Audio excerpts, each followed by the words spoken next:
So, Farron, in the first hour, we spoke about the Democratic primary. It is still ongoing. We've got Puerto Rico this weekend, or I should say coming up, next weekend. Washington State, of course, and the big prize in about a week or so, California, 546 delegates. That's a lot of delegates that are up for grabs there.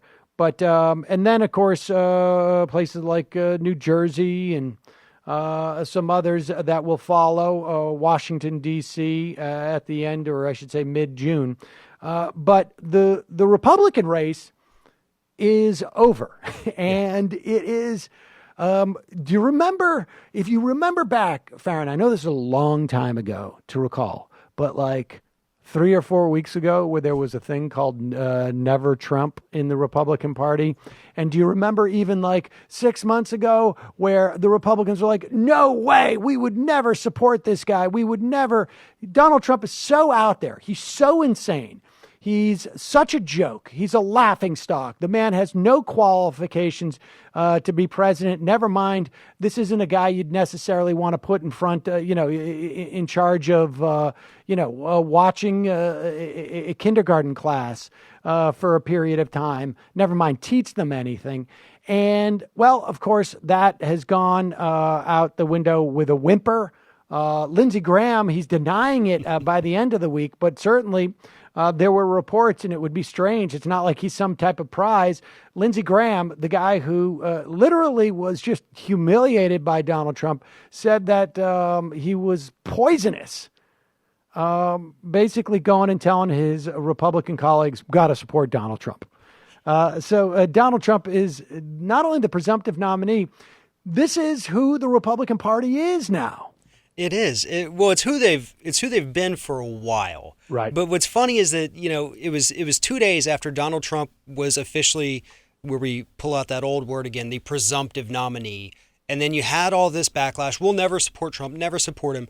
2 days later, John McCain, who is still fairly well respected within the Republican Party, comes out and he says, well, you know what? Maybe he won't be so bad. It only took him 2 days before, since Trump became the presumptive nominee. And at that point, we knew this whole thing was a charade.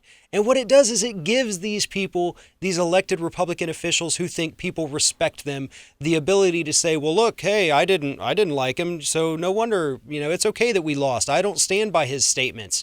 But secretly, they do support him because they do believe the same things. But furthermore, if I'm Donald Trump, thank God I'm not, but if I'm Donald Trump, why am I worried about what a group of old white men with an 11% approval rating saying they're not going to vote for me? Oh, well, the public hates you anyway. That's only going to help me.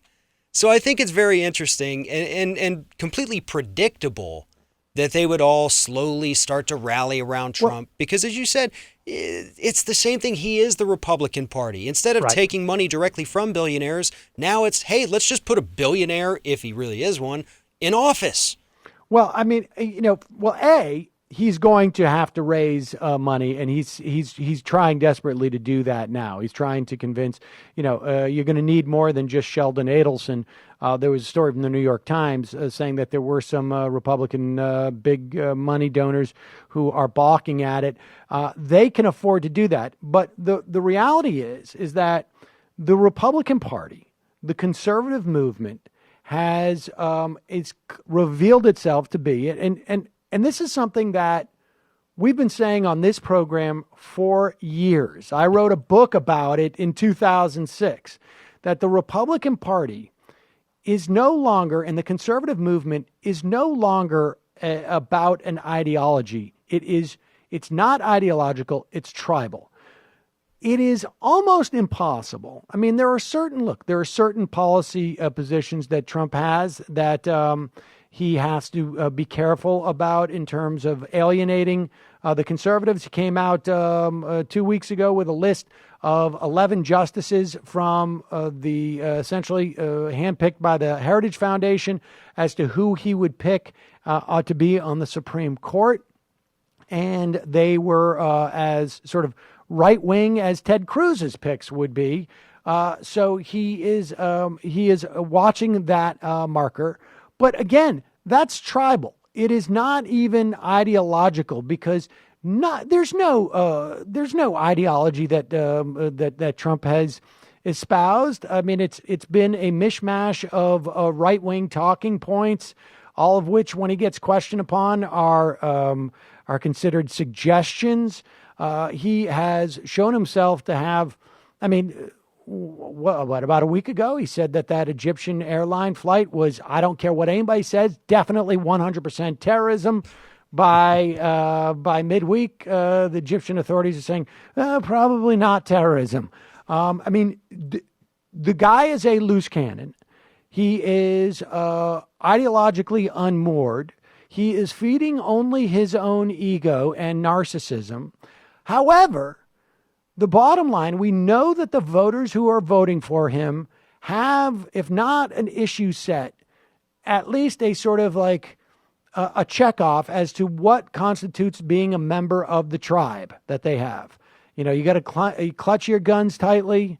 You've got to at least express fealty for religion and so-called family values, right?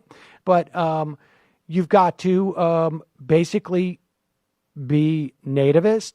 You've got to be, if not racist, holding on to the vestiges of racism in the guise of something that they call anti-PC. I mean, these are the sort of tribal checkoff boxes that you need if you're going to be a Republican presidential candidate. And the one thing that I think must be understood by people is that Donald Trump's rise is not about Donald Trump. It certainly helped him that he had no constraints from Republican establishment. I don't want to say orthodoxy because that implies some type of ideology, but he had no constraints in terms of the Republican Party as an institution. In other words, he didn't care about a future in the Republican Party. And that is a difficult thing for the Republicans to deal with. I mean, in the Democratic Party, we see a guy who doesn't have a huge investment in Democratic Party politics going forward. He's won as an independent. He doesn't have the same infrastructure from his Democratic Party. There's an argument as to whether or not, he's number one in line for the Budget Committee as he caucuses with Democrats. Nevertheless, Donald Trump is not about Donald Trump. Donald Trump is about the Republican Party. It is about the Republican base. And so when Donald Trump does this stuff, I don't see how this is going to resonate with the people that it has to resonate from. Well, because we know that his voting base are typically the low information voters. And so it's not going to sway any Democrats.